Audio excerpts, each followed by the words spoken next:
Hello everyone, this is KotH giving you game number, I believe this is game number 3 in the series. Game 3 taking place here on Turtle Rock. This is going to be Undead versus Night Elf, King of the Hill style. And this is really interesting. Being able to cast multiple games of the same racial matchup, even though the players are different. Gonna go ahead and speed this up into 8 times speed until the minute 30-second mark, or minute 45. And this game is going to be between Tara versus Alice. Now, we see Alice spawning as the blue Night Elf on the top left-hand side of the map. Meanwhile, Tara has spawned as the red Undead. Red versus blue. Warden is going to be the hero of choice once more coming out from Alice. Meanwhile, Tara, unsurprisingly, going for a Death Knight. Now, the Death Knight is such a strong backbone of the Night Elf army. I would be surprised if we saw any other hero, as, well, apparently my wife adjusted my chair and I can't even reach my mouse without twisting it funny. Hold on a second. Alright.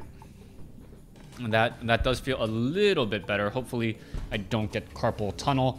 Yeah, at my age, things start to hurt for things start to hurt that you used to do all the time, and then as I get a little bit older, I'll be sure that things start to hurt for no reason other than, well, it's starting to hurt. All right, Warden doing a little bit of a good job pulling the creeps away and using the Wisp to make sure that the Ogre Warrior does not, or it does take a little bit of damage. So a little bit of path blocking there. The Warden is already halfway to level 2 as it did Ancient of War creep down over here.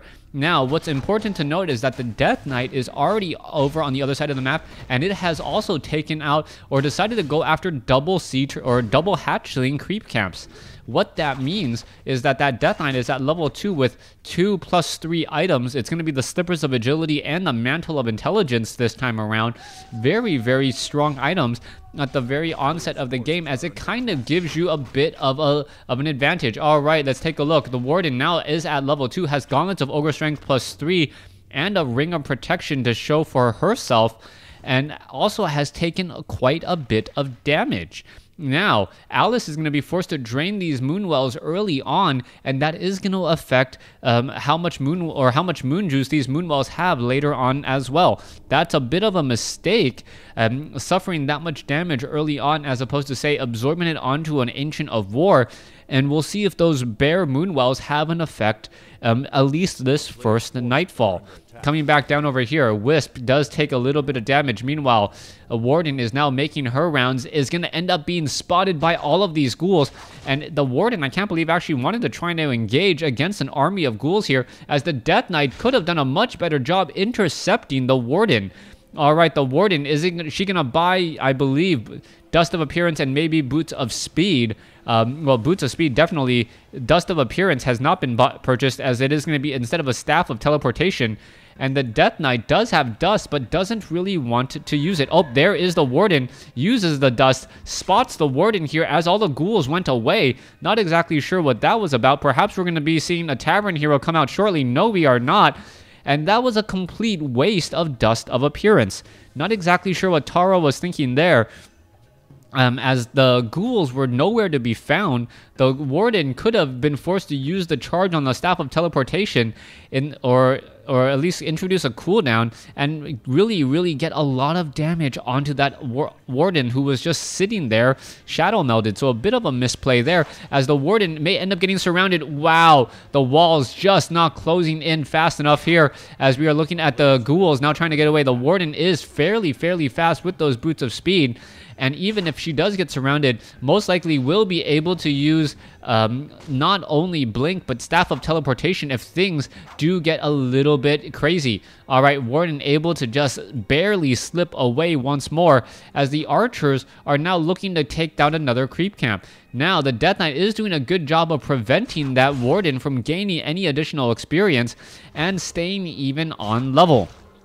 Warden now looking to back off here. You can see there is a lot of archers and an Ancient of War in position, And what all this Death Knight really wants to do is perhaps try and delay any experience gathering. And that's almost why she's baiting to be chased by that ghoul army. She does not want to be spotted. And instead, the Ancient of War is going to be coming down across over here. You can see that the Death Knight is really wondering where that army of archers is, or where those archers are.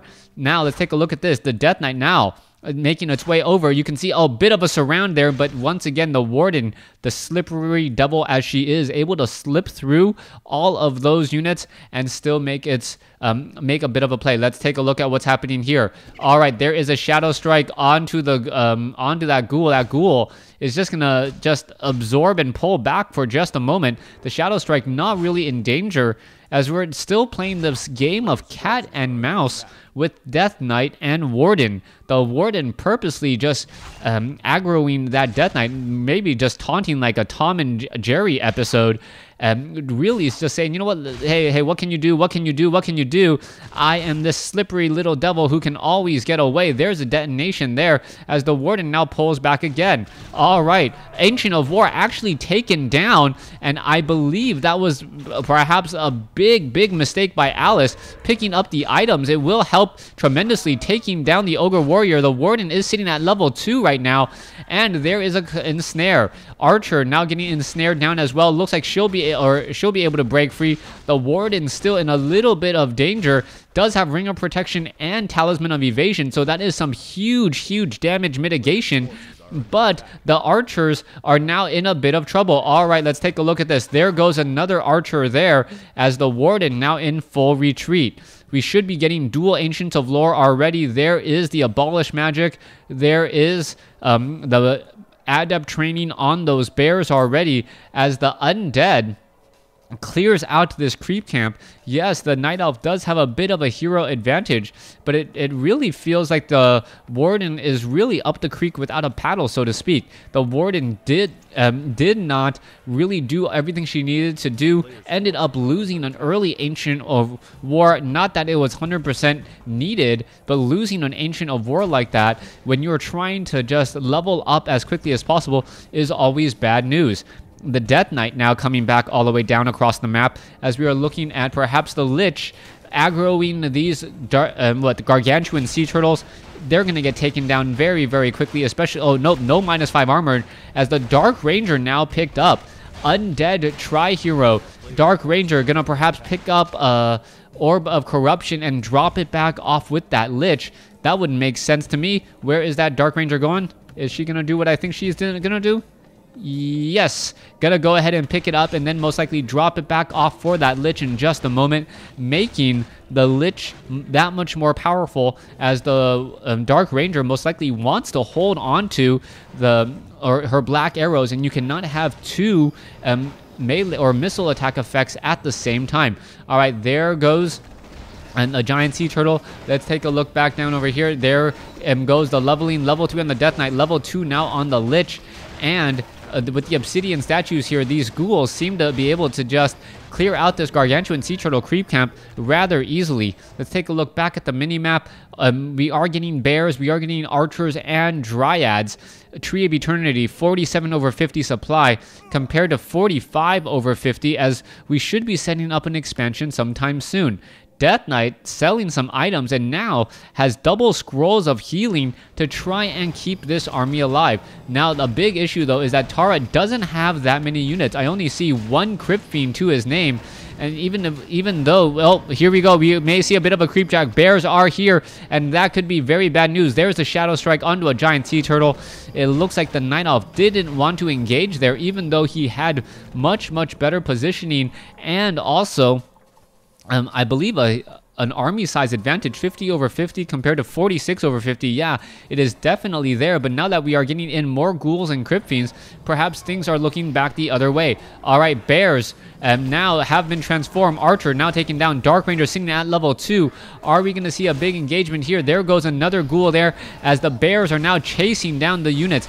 Bears, a decent number of them, finally Dark Ranger does have a Staff of Preservation, decides to save a medium hit point unit as the ghouls are now falling. This is going to be a big play here as all the units are now in full retreat. We are going to see a quick turnaround in terms of attack as the ghouls are now trying to catch up. The Warden sitting at level 3 could try a bit of an engagement, and now here we go again. There is a big strike there. There's a Death Coil. Warden now gets up to level 4, so the Warden will be able to get off another Death Strike. Very important here, or perhaps get in a very impressive blink if push comes to shove. Death Knight now down to 368 hit points. You can see another strike onto that ghoul. That ghoul taking a fair bit of damage as we now have a Staff of Preservation saving another unit. Dryads going after, I believe, the Destroyers. Bear now trying to run away for his life. Not going to be able to do so as the Warden still chasing after. Does have 0 armor at this point, taking full damage. Full base damage before you apply the natural hero armor as the Death Knight is still clearing things up. Warden sitting at level 4, being forced to use a Scroll of Town Portal. Death Knight sitting at level 3, Lich sitting at level 2, and I believe the Naga Sea Witch was sitting at level 3 as well. Where is that Naga Sea Witch now? I do not see it. No, not the Naga Sea Witch, the Dark Ranger, excuse me. Oh, there's the Dark Ranger. All right, was looking for a Naga Sea Witch. That's why I got confused for a second. That was the previous game, as the Death Knight now clearing things up. So DK, Lich, DR, just taking things out. Gonna go ahead and take them down. Let's take a look at this. Potion of Lesser Invulnerability picked up by the Lich, most likely will be given to another hero as activating one does put a cooldown on the other. There is a very good army for the Undead right now, flying high in the sky. 2 Destroyers, 1 Obsidian Statue, and a handful of Crypt Fiends to try and take down the remnants of this army. All right, let's take a look at this. Ancient of War sitting at what, 800 hit points, 48 over 60 supply as the Ancient of War is just engaging and then backing off. Is the Death Knight actually dodging the attacks? No, he's not. I think once the oh wow, he actually did dodge that attack there. Oh, what is happening here? Ancient of War does go down, and the Dark Ranger is really just trying to finish up and clear out this creep camp.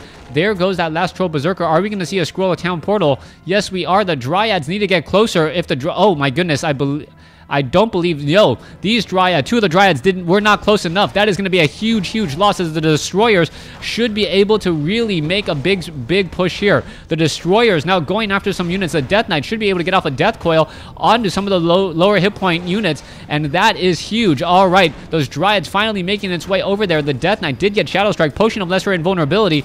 It's going to be able to stick around a little bit longer. There it goes. Potion of Invulnerability used by the Warden as well, as both sides are still trying to engage. Crypt Fiends attempting to focus down some of those Dryads as the Warden now comes in with a big Shadow Strike. It looks like the Bear, oh my goodness, down to 17 hit points, but does survive. Gonna go ahead and rejuvenate himself as well.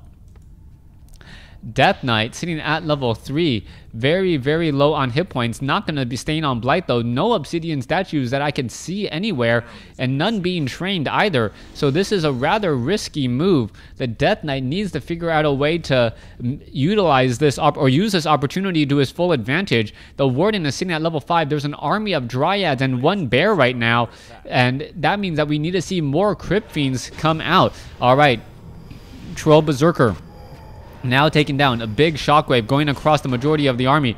I believe that was a Death Pack or a Dark Ritual. Not quite sure. Maybe I should study the animations a little bit more, as a Helm of Valor now given to the Lich. Lich sitting on a very large amount of hit points and a good amount of armor now there, as the Death Knight gonna clear things up, finish off this creep camp. Death Knight sitting at level 4, Lich sitting at level 3, Dark Ranger sitting at level 3 as well, as we're gonna be clearing out more and more creep camps. Warden finishing off the Forest Troll Warlord. It's going to go down. Rune Bracers now being left behind. That Warden is going to be that much more difficult to focus down with all of the hero nuking, especially with an additional 50 hit points there. That Warden looking extremely strong. Abolish magic onto those skeletal minions, making sure to take them down before any damage is dealt. Here comes the Death Knight army. All right, they're going after this giant sea turtle creep camp. Shadow Strike onto, I believe that was the Death Knight. Knight. Death Knight now taking a little bit of damage over time as we see, I believe, a Dark Ritual and a Death Pact both being used to try and regenerate hit points.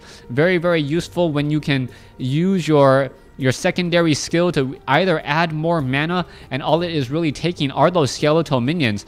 Coming back over here, let's take a look. Gargantuan Sea Turtle, Nightcrawlers are down over here. Destroyers are in position. The Death Knight now still looking to get more experience as the Warden lies in wait, looking for the perfect opportunity to strike. It looks like the perfect opportunity is right now, or so she believes. Comes in quick with a Shadow Strike, dealing 225 and now 45 damage over time. Very, very fast damage being added up there as the Shadow Strike does come to an end momentarily. There it goes. Death Knight, Destroyers, Crypt Fiends, Dark Rangers now doing a very strong push up against Dryads and Bears. It's going to really come down to execution. Who is able to execute their plan better? As you can see, one Bear quickly taken out. Just the focus fire and the determination of these destroyers to take down the Bears, rather impressive, but the Dryad count is very, very high as well. Dryads going after the units here, and let's see, they're starting to pick off more and more units. The Warden is going to be the main counter as we see a Death Pack onto a Crypt Fiend. That was a huge bit of loss there as the Warden now has an Avatar of Vengeance to play with. The Death Knight now needs to use the Scroll of Town Portal. No reason to continue with the losses. The Dryads are falling, but you can see so many Spirits of Vengeances in this fight. Death Coil, and things are just going from bad to worse. All right, let's take a look. One Crypt Fiend does get taken down, and the rest of the units are able to back off. Let's see, the Spirit of Vengeance.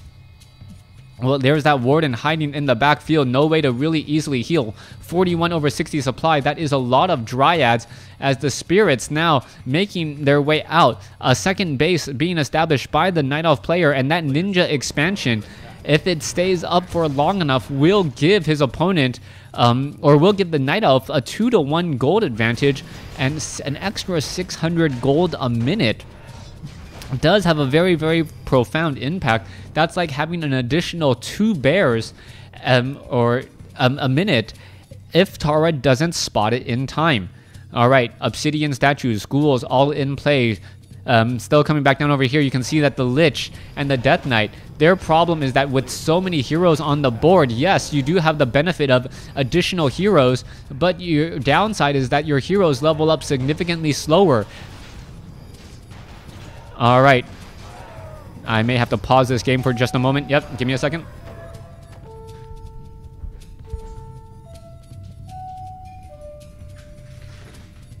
I'll open up the... Oh. Yeah, come on in. All right, I'm actually recording something right now, so if you can go straight upstairs, that'd be perfect. I forgot you guys were coming today. Come on in. Hey. Yeah. We just finished downstairs, so they just installed new floors. Okay, thank you.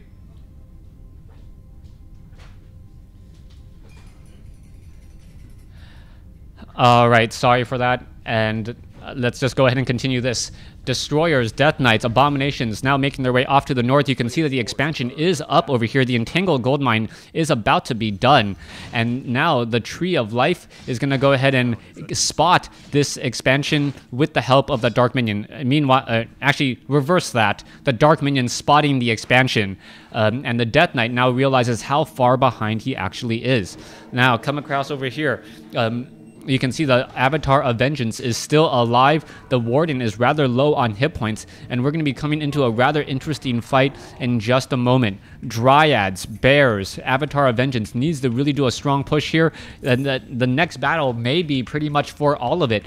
And if it is on the main base, it will be for everything. If it is at the expansion, this game could go a little bit longer. Let's see where the Death Knight decides to lead his army. He knows that he cannot really set up another base easily, as he only has about another 2 minutes of gold left. That's one of the problems on this map, as now here is the engagement, and the Destroyers are pretty much pushing back that Warden in a matter of seconds. All right, the Obsidian Statue, Dryads are in position. There are a handful of Crypt Fiends as well. Only one Obsidian Statue as a Shadow Strike goes down onto onto the Death Knight. Death Knight now down to 500 hit points. We are going to look at the Crypt Fiends now making a bit of a push here as the Shadow Strikes are still coming in.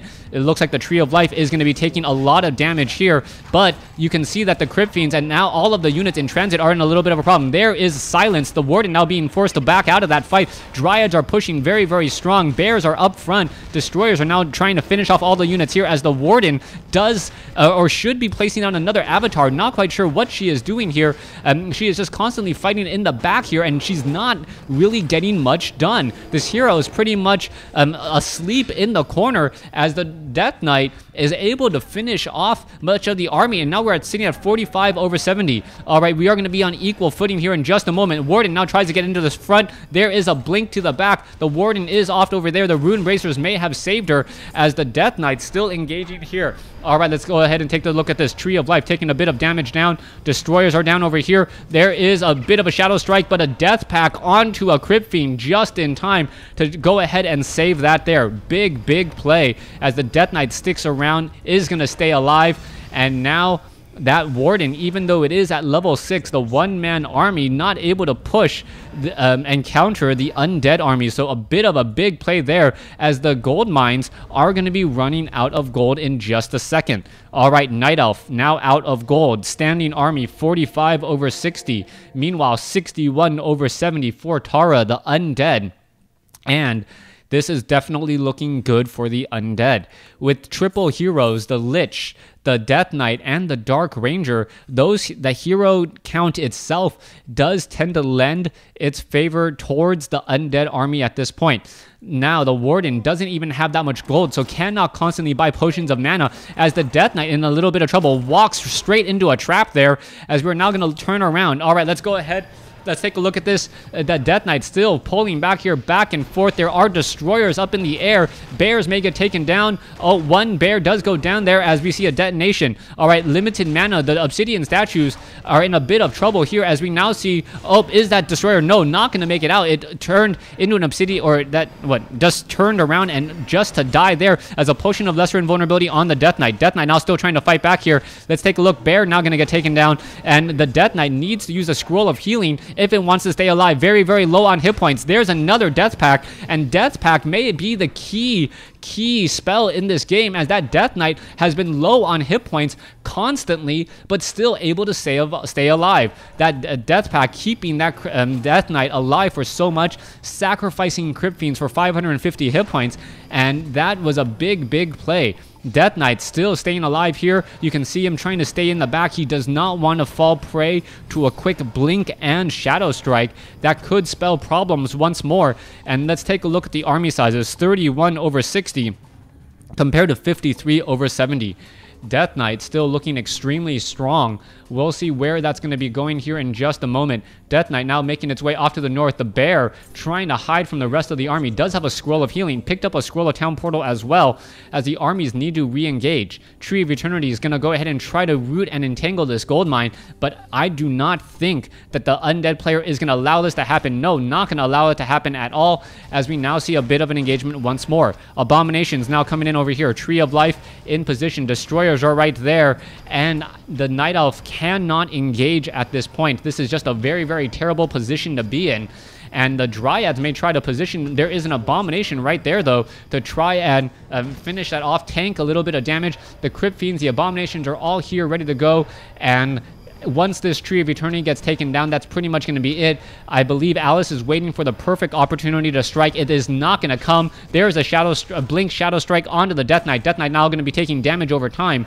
but still not in any serious sort of trouble. The Tree of Eternity down to 500 hit points. Now quickly refocusing down the Entangled Gold Mine. Not quite sure why. Just take down the Tree of Eternity, and that is pretty much it. Meanwhile, down over here, there is one Druid of the Claw who is going up against 5 Acolytes, 5-on-1. But yes, the Druid of the Claw definitely has the advantage there.